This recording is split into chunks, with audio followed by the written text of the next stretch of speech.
कक्षा 12 के विद्यार्थी आज मेरे साथ नई कविता शुरू करेंगे।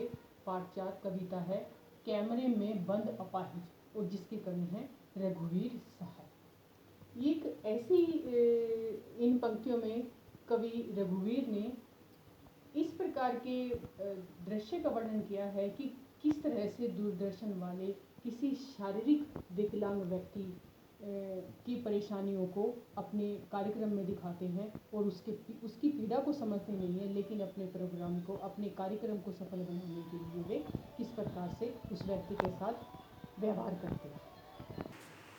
हम दूरदर्शन पर बोलेंगे हम समर्थ शक्तिवान, हम एक दुर्बल को लाएंगे एक बंद कमरे में।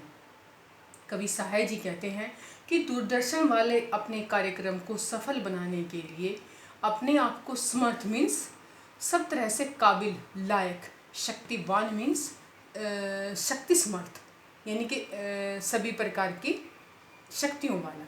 दूरदर्शन पर कार्यक्रम वाले अपने कार्यक्रम को सफल बनाने के लिए स्वयं को समर्थ, लायक व सब तरह से शक्ति समर्थ बताते हुए एक दुर्बल को लाएंगे। दुर्बल मीन्स कमज़ोर, एक तरह से शारीरिक रूप से जो कमज़ोर होते हैं। अब तो खैर उनको दिव्यांग नाम दे दिया गया है, तो यहाँ पर दुर्बल से मतलब जो शारीरिक अपंगता से संपन्न व्यक्ति होते हैं, शारीरिक दुर्बल जो व्यक्ति होते हैं, उनके बारे में वर्णन किया है कि एक शारीरिक तौर पर दुर्बल व्यक्ति को वो पेश करते हैं एक बंद कमरे में। अपने एक दूरदर्शन के बंद कमरे में वे उससे पूछेंगे तो आप क्या अपाहिज हैं। बंद कमरे में उस व्यक्ति को वहाँ पर लाकर उससे प्रश्न पूछते हैं तो क्या आप अपाहिज हैं। प्रश्न शैली है, प्रश्नवाचक शैली है। तो आप क्यों अपाहिज हैं, उससे फिर प्रश्न करते हैं कि आप अपाहिज हैं, और दूसरा प्रश्न करते हैं कि आप क्यों अपाहिज हैं।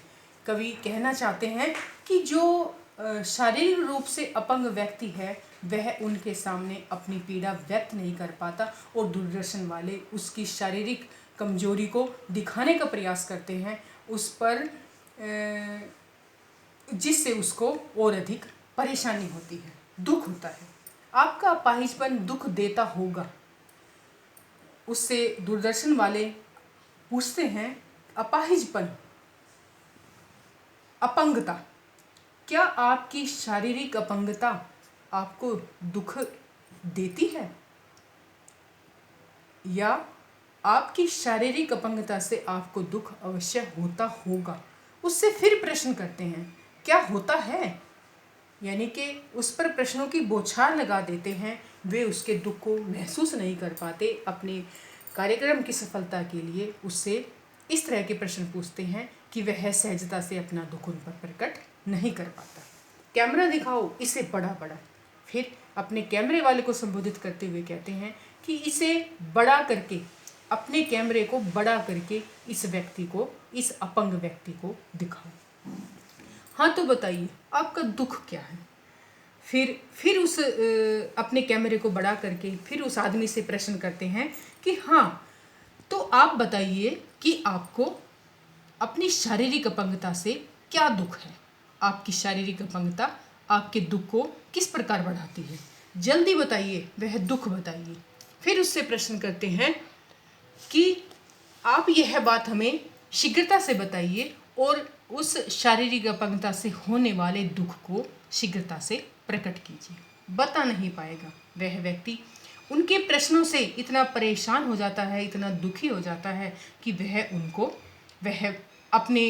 अपने दुख को सहज भाव से उन पर प्रकट नहीं कर पाता, और उनके प्रश्नों से ही वह बहुत अधिक दुखी हो जाता है।